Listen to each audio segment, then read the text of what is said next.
Hello class, how is your day? I hope you're fine.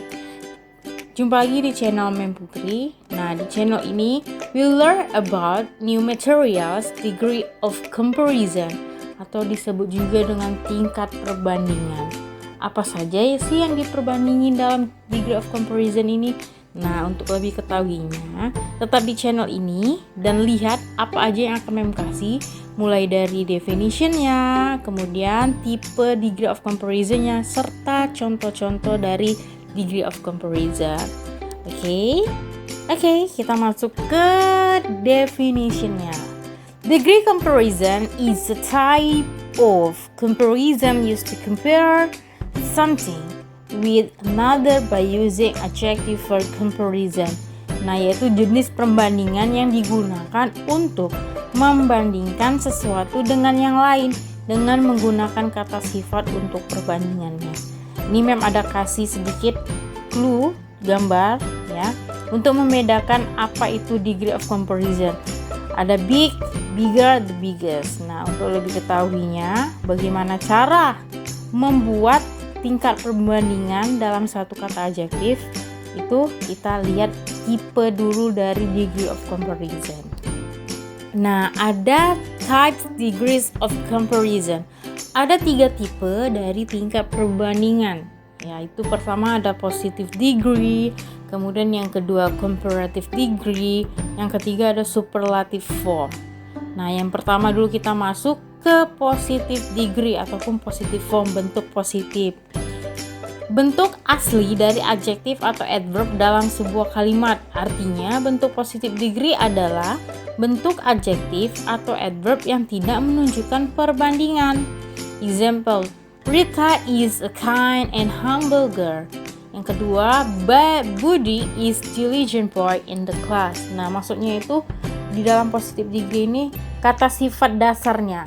Jadi tidak ada penambahan sama sekali dalam kata sifat tersebut. Nah, biasanya diartikan itu sama atau se. Tetapi positive degree ini juga bisa dijadikan bentuk untuk membandingkan dua orang atau benda yang sama atau sebanding, tapi dengan syarat menambahkan kata as, adjektif, kemudian diikuti s lagi. Nah, ini aja contohnya Mem kasih. Budi is as smart as his brother. Nah, lihat Budi itu sebagai subjeknya. Nah, kata sifatnya apa sih? Adjektifnya apa? Itu adjektifnya smart. Tapi kenapa harus ada S sama S? Karena dia ingin membandingkan dengan yang lainnya. Jadi, Budi sama pintarnya dengan saudara laki-lakinya. Nah, jadi lihat ya. Berarti kata sifat perbandingannya itu smart. Jadi harus ada penambahan S dan S di belakang kata sifatnya. Kemudian contoh yang keduanya, I want to be as strong as Dwayne Johnson. Saya ingin menjadi sekuat Dwayne Johnson. Jadi ingat, mana sih kata sifatnya? Kata sifatnya itu strong. Jadi harus ada penambahan S sebelum kata sifat dan setelah kata sifat. Itu dia tipe pertama atau tipe disebut dengan positive degree, disebut dengan juga positive form ya. Nah, kemudian masuk tipe yang kedua. Yang kedua itu tipe comparative degree, membandingkan orang, tempat, atau benda yang tidak setara. Sama seperti positive form tadi, ada 2 cara di comparative degree untuk membentuk comparative formnya. Yang pertama apa? Menambahkan R di belakang kata sifat dan diikuti dengan kata than. Bentuk ini digunakan untuk kata sifat yang terdiri dari satu suku kata atau disebut dengan one syllables. Example, my house is bigger than your house. Rumahku lebih besar daripada rumahmu. Nah, mana kata sifatnya? Big. Ya, kalau positive formnya itu big. Tetapi kalau mau diubah menjadi komparatif, itu harus ditambahkan IR di akhir belakang kata sifatnya. Jadi bigger, kemudian diikuti than. Kemudian apa yang ingin dibandingkan? Yaitu kalau contoh pertama ini house. Nah, contoh yang kedua, Donnie walks slower than Yudi. Doni berjalan lebih lambat daripada Yudi. Mana kata sifatnya? Where is adjective in the sentence? Slow. Ya, positive formnya tuh slow, tapi karena diubah menjadi comparative degree ada yang mau dibandingkan, berarti harus ada penambahan er di akhir belakang adjektif, kemudian diikuti dengan than. Sudah, kemudian diikuti dengan apa yang ingin dibandingkannya. Nah, itu cara pertama. Kemudian cara yang kedua, menggunakan more plus adjective plus than. Bentuk ini digunakan untuk kata sifat yang terdiri dari lebih dari satu suku kata, 2 atau lebih, ya. Jadi kalau misalnya yang bentuk pertama tadi cuma diakhiri dengan er dan ikuti dengan than, ingat kata sifatnya hanya terdiri dari one syllable, satu suku kata. Tetapi kalau yang cara yang kedua ini harus mempunyai ataupun harus memakai kata sifat yang lebih dari 2 suku kata. Contohnya lihat nih. This question is more complicated than the last one. Pertanyaan ini lebih sulit daripada pertanyaan yang sebelumnya, ya. The last one. Mana kata sifatnya? Complicated. Nah, jadi kan complicated itu ada 2 suku kata, ada compli kemudian cated. Nah, jadi harus memakai cara yang kedua, menambahkan more, kemudian diikuti adjektif dan ikutin than-nya. Jadi ingat kata sifatnya itu di tengah, diikuti more dulu. Pertama more dulu, diikuti kata sifat kemudian than. Kemudian apa yang ingin bandingkan. Yang kedua, example-nya, the final examination is more difficult than the mid exam. Mana kata sifatnya? Difficult, ya, lebih dari satu suku kata, makanya menggunakan more plus adjective plus than. Oke. Kemudian ada tipe yang ketiga, superlative form, ya. Superlative form digunakan ketika ingin membandingkan 3 atau lebih, baik orang, tempat, ataupun benda. Ada 2 cara untuk membentuk perbandingan superlatif. Yang pertama itu menambahkan est di belakang kata sifat dan menggunakan kata the sebelum kata sifat. Bentuk ini digunakan untuk kata sifat yang terdiri dari satu suku kata. Jadi ingat ya, dalam bentuk superlatif ini kalau menggunakan satu suku kata adjektif, dia hanya menambahkan only added est di akhir kata sifat, kemudian di awal kata sifat penambahan kata the. Ini contohnya, example. Budi is the tallest student in the class. Yang mana kata sifatnya? Tallest, ya. Nah, diakhiri est, kemudian ada penambahan di awal kata sifat itu, ya, the.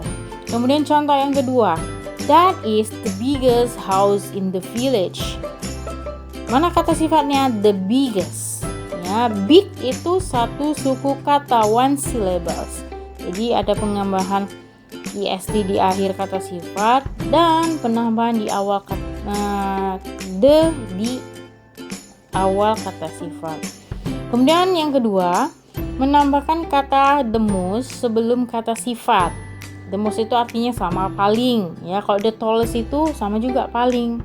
Bentuk ini digunakan untuk kata sifat yang terdiri dari 2 atau lebih suku kata. Example, Patrick is the most diligent student in the class. Mana kata sifatnya? Diligent. Kenapa harus penambahan the most? Karena diligent itu lebih dari satu suku kata. Jadi ada penambahan di depan kata sifat menggunakan the most. Kemudian sama dengan contoh yang kedua. She is the most beautiful student in the class. Mana kata sifatnya? Beautiful. Jadi ada penambahan the most. Paling rajin, paling cantik. Ingat deh, kalau misalnya superlative form itu artinya paling, kemudian kalau comparative degree itu artinya lebih, ya. Kemudian di slide selanjutnya Mem akan kasih summary sedikit tabel supaya kalian bisa lebih cepat atau memahami bagaimana sih penambahan kata-kata dalam bentuk tipe degree of comparison. Ini slide summary-nya, ringkasan.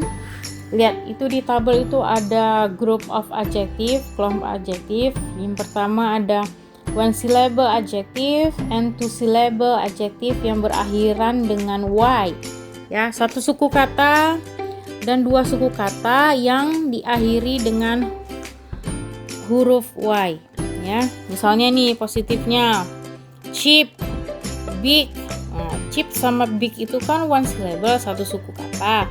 Nah, jadi kalau diubah ke komparatif sama superlatif sesuai dengan yang bentuk yang sudah menjelaskan tadi, diakhiri dengan er, kemudian superlatifnya ditambahkan dengan kata the, ya, dan diakhiri dengan est.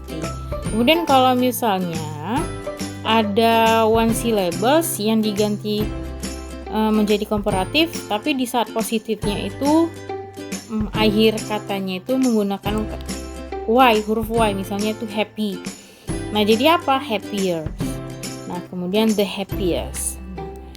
Kemudian ada yang kedua grup other two syllable adjective and adjective with more than two syllable, ya, dua suku kata atau lebih.